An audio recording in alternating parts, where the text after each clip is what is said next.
Bonjour à tous.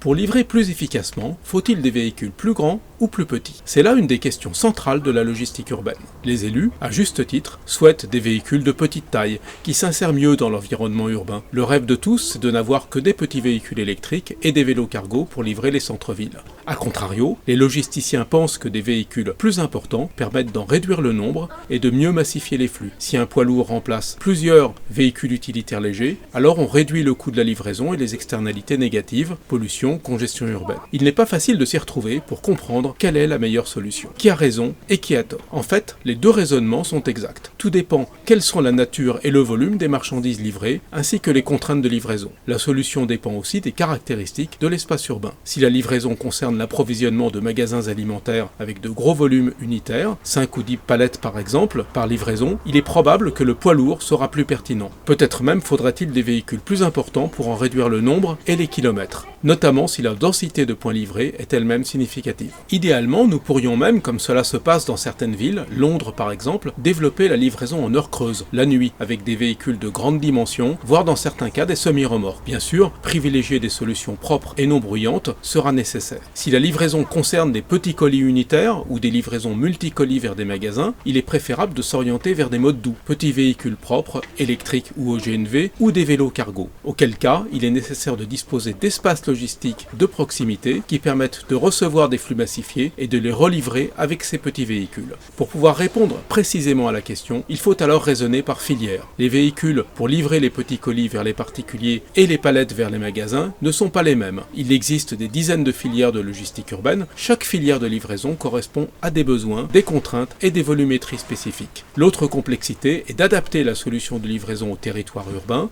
Les moyens ne seront pas identiques dans un centre-ville historique composé de petites ruelles étroites et en milieu périurbain. Il faut donc faire une étude précise des besoins avant de trouver la solution la plus adaptée. À très bientôt pour une nouvelle vidéo.